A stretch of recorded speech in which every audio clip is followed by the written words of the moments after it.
Hey, Steve Noble Moto. Got my buddy's 2010 Dyna Super Glide Custom up here on the lift today. And what we're going to do today is install some Viking saddlebags on this thing. Now this is going to be the first video in a series of club style builds on this thing. So we're going to do like a budget club style build on this Dyna here behind me. And this video is going to be spread out over time. So keep an eye on the playlist, like, subscribe, and all that jazz. That way you can keep up with whatever's going on with this build. First, let's take a look at these Viking bags. These are really cool bags. I've done reviews on my channel before with the Viking Voyager Sissy Bar, and I put some Viking Lamar saddlebags on my 05 Dyna way back when. This is going to be on the Viking Pantheon large hard mount shot cut out saddlebag. They're 32 liters. They got tons of space. They're really cool. But first, let's dig into what came in the box here, and let's see what's in here. So here they are, the Viking Pantheon 32 liter saddlebags. Comes with the saddlebag here. Obviously, it comes all wrapped in plastic. We've got that. We have got the hardware kit. Yay! They give you all the bolts and accessories. It's a really cool, complete kit. We've got the brackets. They're the brackets, right? Yes, these are the brackets. With some more hardware. And what else do we have in here? The other bag's already out. Here is the turn signal relocation bracket that will be required for this Super Glide, because we're going to have to move the turn signals on the thing. And also in the box is nothing. Yeah. So, dig in these things first.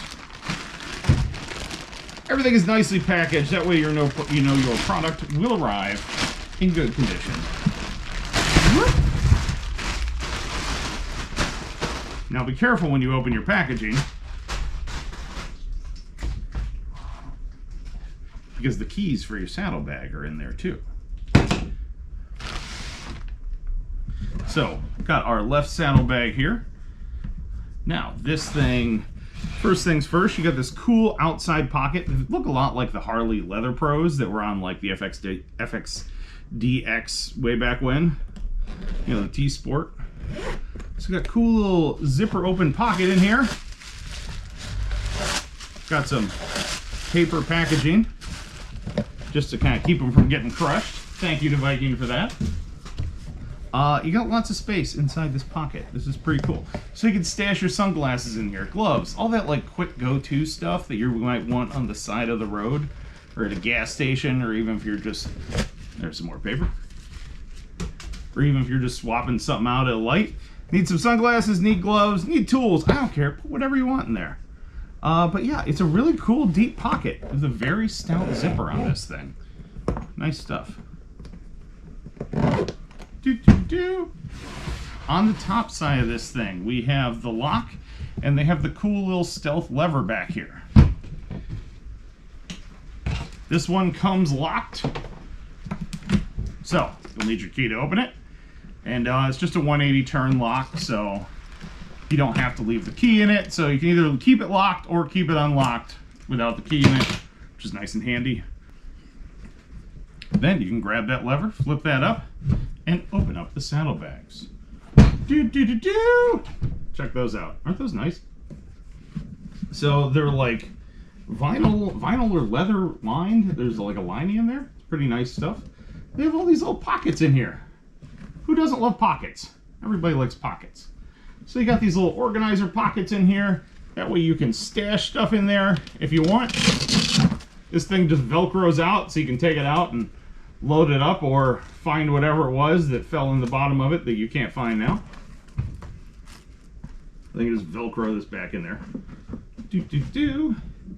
Oh, it's a really nice setup. Got nice overlapping on the lid, so you shouldn't be getting any water in there or anything. Should seal up nicely. Latch holds it shut nice and evenly. So yeah, this is a nice product. Nice hard inside structure to it, but still get that like cool leather soft bag look going on there. It seems to be really well made. Yeah, so very nice stuff. It's got a very stout hinge on it. You can't really see it from where you're at there, but I swear to you, there's a stout hinge inside there, which is nice. Because I've definitely seen some saddlebags that the hinge was really janky and you had to be like super careful with the lid and blah, blah, blah, blah, blah. That's a pain. Nobody wants that. It's got a really nice quality latch. It's got a good lock on it. It just swings over. So yeah, nice like that right there. Also, on a personal note, I noticed from my last pair of Viking bags, this is a standard blank. This isn't some weird one-off one. So if you need spare keys made, you can just go to your local hardware store and get some made. So yeah, this is really nice stuff. Got two of them here. Move some stuff out of the way. Got a nice matching set. Very cool stuff. Check that out. Yeah. All right, so let's see what else is in this kit. So inside here with the hardware kits, we have all the mounting bolts. We have washers, more washers, lock washers. You want to make sure you use these because these improve the footprint of the fastener, makes it nice and wide. Make sure your bag mount is really, really strong. And that way it'll hold lots and lots of weight for lots and lots of miles. Have the brackets here. So this will end up going on each one of the bags. Kind of like this, and then these will go on there like that. We'll explain more as we get into it. But it's a nice setup. Should mount up nice and evenly there. So we'll set that out. And of course the exact same thing for the other saddlebag. You can see them all right there.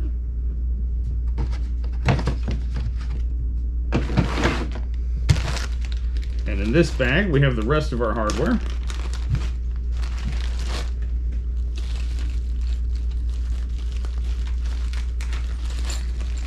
So this is going to be your bolts, washers, spacers.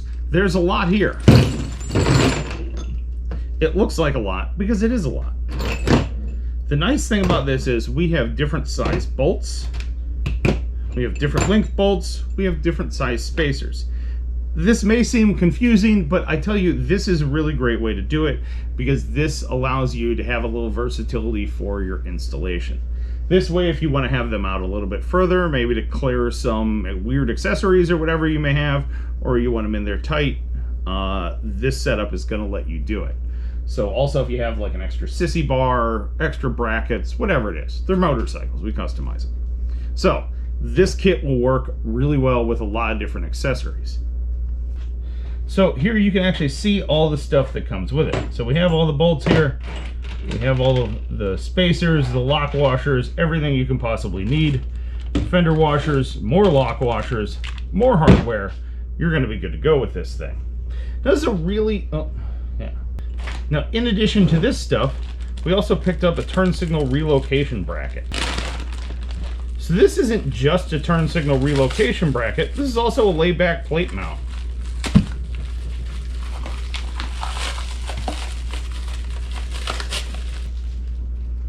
Very well packaged. So we got ourselves a layback plate mount here. That's going to go on there. And then we also have all the hardware for that right there. So we'll be able to install the layback plate mount, which will look cooler. Also, it's used for relocating the turn signals up to there because you might need a little more clearance from the bags. And sometimes the stock turn signals are kind of in the way, like they are in this custom. So first thing we're going to do is take the turn signals off of this thing. Now, they are mounted by one bolt right up in there. And that bolt takes a 1/2-inch wrench. If you have a 1/2-inch ratcheting wrench, it's going to be really beneficial to you because there's not a ton of room to get your hand in there. You can take the rear wheel off if you want, but that's a whole other thing. But the wire for the turn signal runs along the inside of the fender here and into the taillight. You can see it right there. So in order to do that, in order to get this taillight off of there, or in order to get this turn signal off of here, we're going to have to take the taillight off. So this is going to require a small Phillips screwdriver.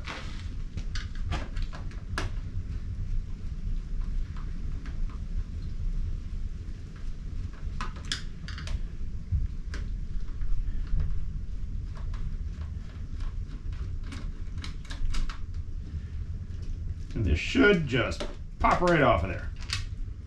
take your screws out, put those in a safe location where you won't lose them. And the seal might be stuck a little bit, so peel with care. All right, we are good. So if you want, you can unplug the turns or the tail light by pressing that little tab down and sliding the tail light right on out of there. I'm sorry, the little tab is on the bottom there. There's a little tab there, it was on the bottom. Press that up with your fingernail. You don't have to take the tail light off. It's nice to have it out of the way though. Then from there, we have two turn signal quick connects here. There's this one here, and there's this one here. This one on the far right is the power distribution for the tail light. Leave that one plugged in. So on the turn signals,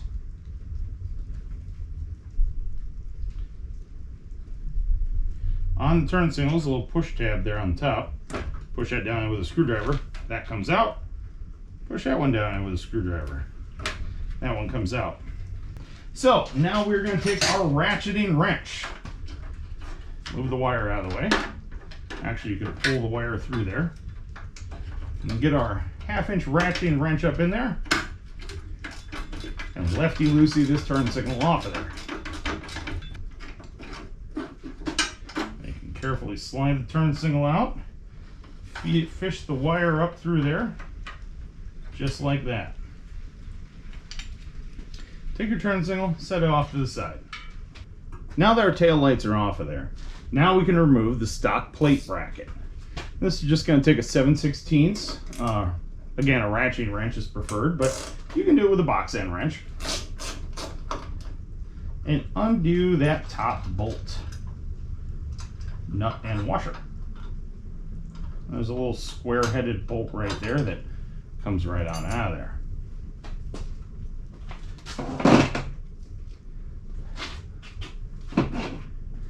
Now, I'm not entirely sure how they got these bolts in here from the factory, because you kind of have to bend the plate bracket to get the screwdriver in there. So, we're going to bend the backside bracket. And we're going to bend this one down a little bit too. I have a hard time believing they did that at the factory. But this plate bracket's not going back on, so it's really not a big deal. And from there, we can lefty-loosey that out of there. There might be a nut on the inside. There should be enough room to get your hand up in there and just grab the nut. Or you might have to put a 7/16 wrench on it. And there's your bolt. That'll be the top part of your bracket. Then there's two more down here at the bottom. Take the next bolt out.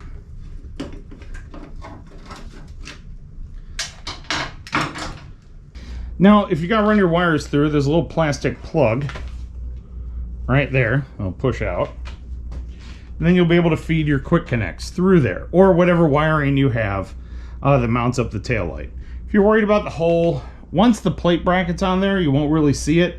You can technically put a little dab of silicone or something around it just to seal it up, some black silicone, but once it's on there, you won't really see the thing anyways. So, let's grab our hardware.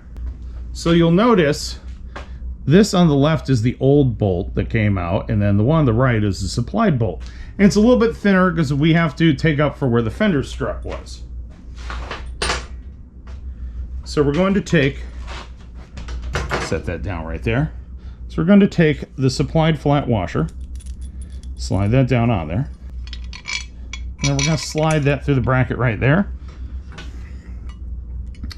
Then we can take our wire, slide it through the hole in the plate bracket. So you slide your wire through there, slide your bracket in place there. And you can take your new bolt washer, slide it through,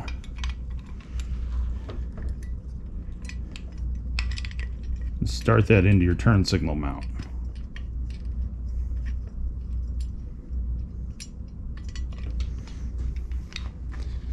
Just like that. Then tighten up that Allen bolt with a little dimple in place, and then repeat that for the other side. Now we have our 3 screws installed with our rubber spacer on the back. Don't stick this in there just yet.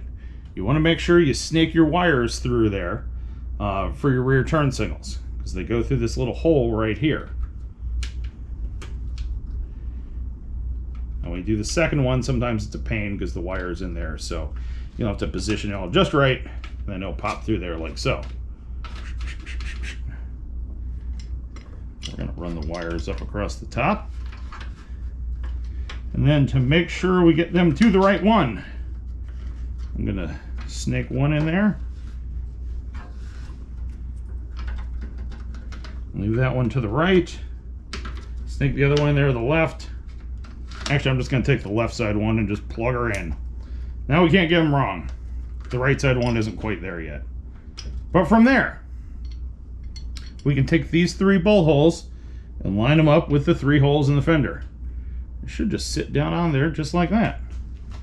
Ta-da! And there you go. It sits in place. From there, Viking supplied 3 lock nuts, and you're going to thread these onto the back of each screw.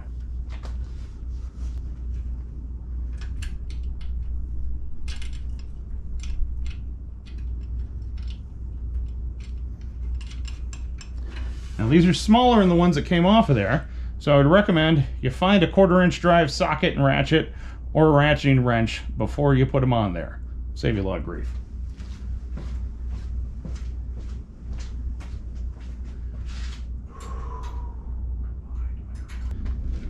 So that takes a 10mm socket. 10mm. So you have to go find that thing. And it takes a 4mm Allen wrench.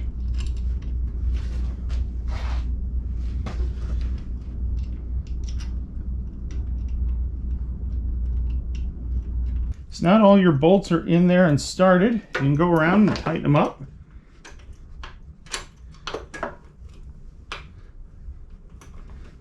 These are nylon locking nuts, so they should stay in place. You shouldn't have to use any thread locker on them.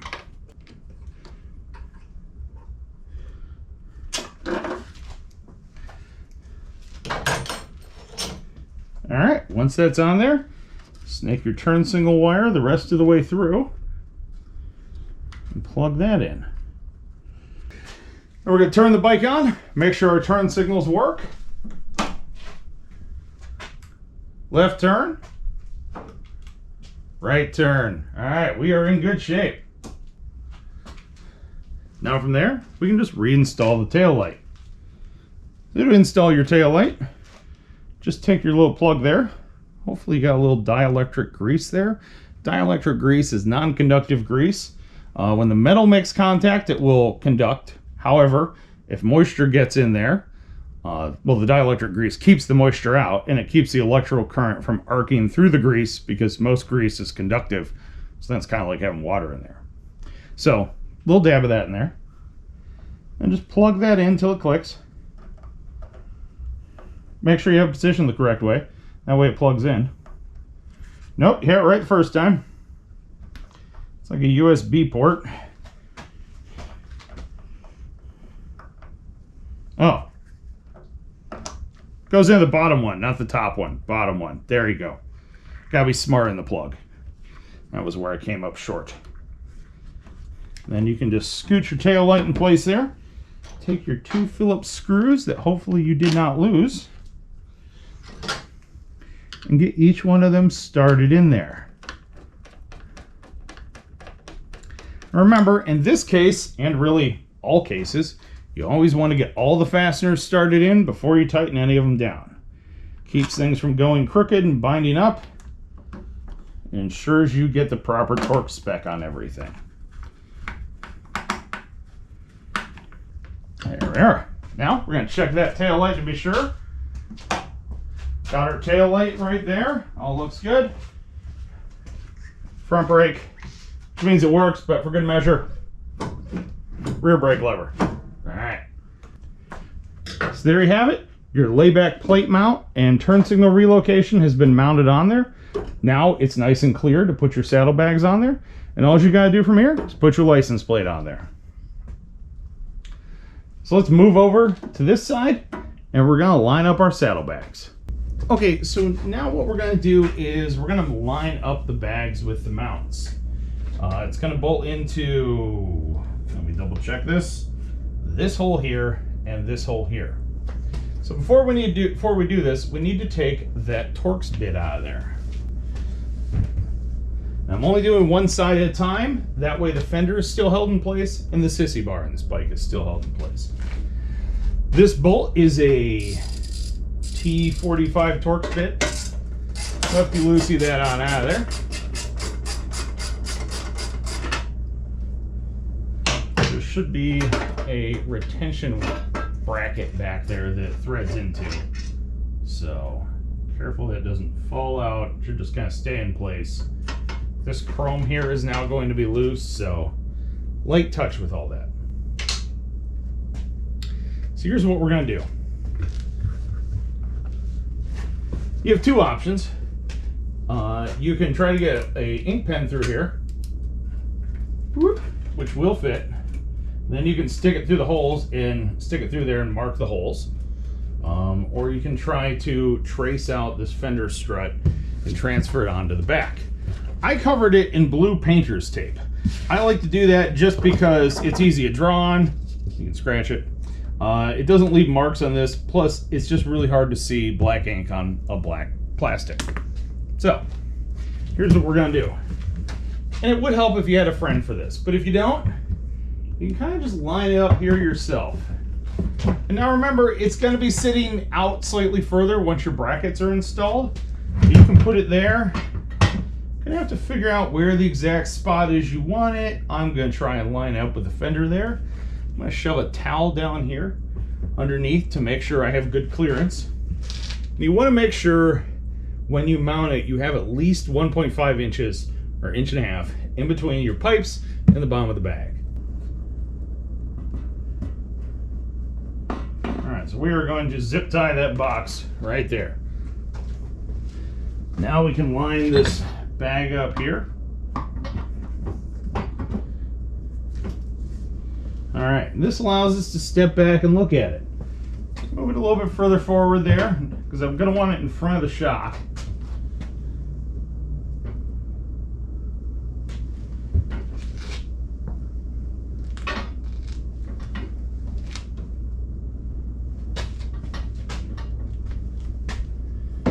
Something else to keep in mind, don't get it too close to your passenger pegs because otherwise it'll hit your passenger in the calf. And that's kind of annoying.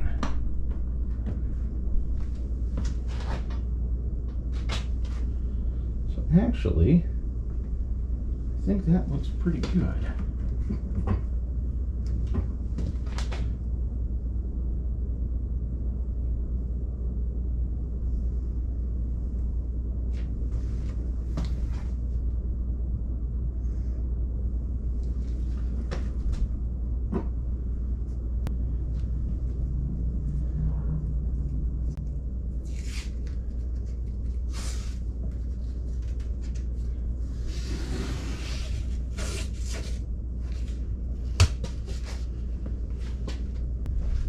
So what we are now going to do is take a marker, trace this out. That's not going to work. And I'm actually going to trace the bottom of this strut onto that painter's tape.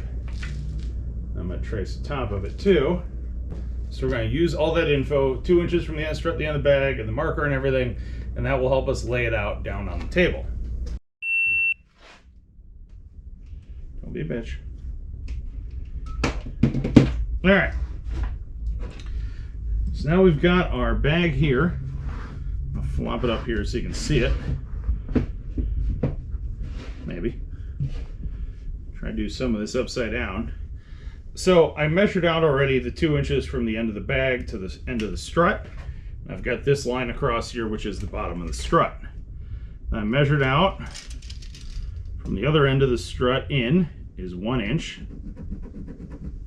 Oh, that was not 1 inch. Make sure you measure it right. There's 1 inch. And then it's 10.5 center to center on the mounting holes. And then on the front, it's going to be 1 inch up from the bottom of the strut is the center line. So, right there and right there are going to be our mounting locations. Get yourself a 3/8 drill bit. You can even go slightly over and have a little bit of wiggle room on your mounting holes. Line it up so it's nice and straight. Be sure, double check, triple check, drill your hole.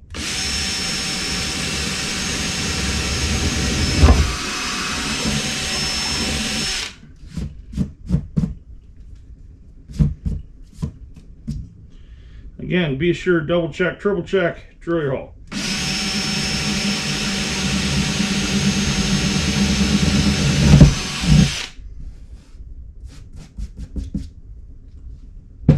Wipe your dust off. Now we're going to take our brackets. Well, they should all be the same size. Remember, the long end goes away from the saddlebags or towards the motorcycle. So we're going to eyeball those, and then we're going to stick the bolts through them. Can't get it wrong if you stick the bolts through it.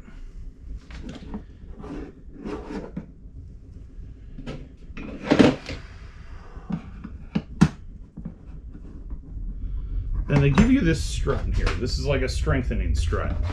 So we're going to move these to wherever it lines up at under both holes there.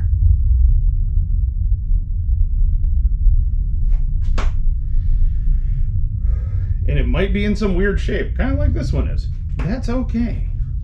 Nobody's gonna see it. We're more worried about structural than we are visual appearance. Make sure your ink pen or marker goes all the way through.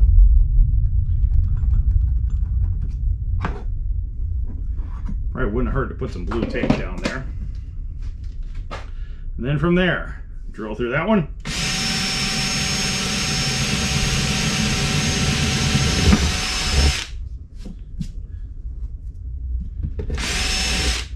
By the way, after we're done, we're going to vacuum out the bags.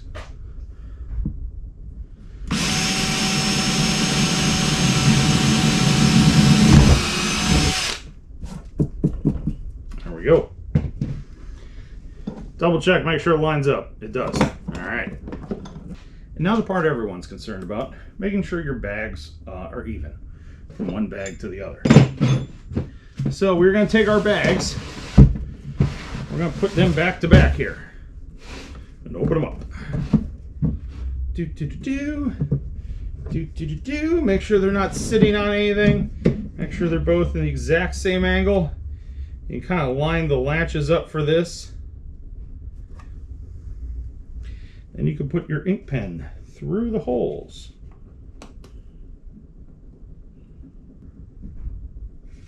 Make sure you have those two correct. I'm only lining up the top two because that's what actually holds it in place. The bottom two will go off the brackets. Now we can actually start lining our stuff up here. So this metal strut is going to go on the inside. So we're going to line this up from the outside here. Put our two, let's go through our mounting bolts here. Make sure we got the right one.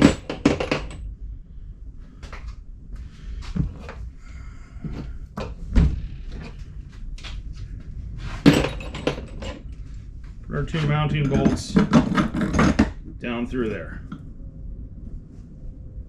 Now we're going to open up the bag, go to the inside.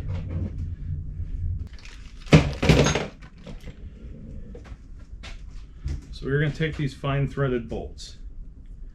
Here's the way this is going to go on the inside. It's going to go through the plate, go through the fender washer. And then from there, you may have to take an ink pen and push the fabric out of the way, but should push right through there. You can slide your strut over the top of it and take your flange nut, snug it up on there. Then do the same on the other one. Now hopefully you can see, for the back bolt, we're actually going to use the smaller 5/16 18 bolt. So this is, now as you can see, that fender washer is a little large for it. So we're going to put a lock washer under there that they supplied. Then slide that to the fender washer there. And we can slide that to the back like so, then out through there.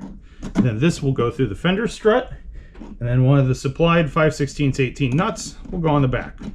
Or you could call it a 1/2 inch nut because it takes a 1/2 inch wrench. Those bolts are generally sized by the size of the thread. But now, this one is also ready for install. Now we are ready for the bag install. Just so you know, this front one might be too long. You might have to cut it. I think we're going to be okay on this one, but keep it in mind. Should be able to slide that in there. And then you have that kind of flange nut that's mounted behind it. And you can take this bolt here and line it up to that metal plate inside the fender. And it should thread right in that metal plate. If the metal plate won't work, you can use one of the supplied nuts and washers on the inside there. All right, so here's what we're going to do. We're going to slide the front one in. We're going to slide the back one in. The back one, we're going to figure out what we do with the nut we just had in our hand. The back one here, we're going to thread the nut up onto it. You have to put it in our fingertips there and slide it up, but it will get there, I promise you. Got the back one started in. Now we can reach in there from behind and thread in the front bolt. It should thread right into that threaded insert that is on the back side of your fender. And once that is up there and snug, you can torque that to spec. You're going to want to check your service manual to make sure you get the right torque for your year bike. Just like that. And last but not least, you can tighten up your 2 bottom bolts. There you have it. Saddlebags are installed. So there you have it. Bags are installed on the bike. You're ready to go ride. As you can see, it was a pretty easy install. There was no real major special tools. You're going to need a drill and some drill bits. And other than that, everything was pretty much hand tools. And Viking supplied all the hardware that I needed to install these bags. So it was a really easy setup. And I'm really happy with these bags. I really love that soft leather look, but still you have the security and weather resistantness of that hard case. There's plenty of space in these bags. It's really easy to just grab your bag, whatever you have in there, throw it down in there, boom, latch it, you're ready to go ride. And of course, you have the keys to lock it up to keep it all secure too. So, 5-star product from Viking here. Very happy with this thing. Went on really great, looks really great, really quality product. So, that's all I got.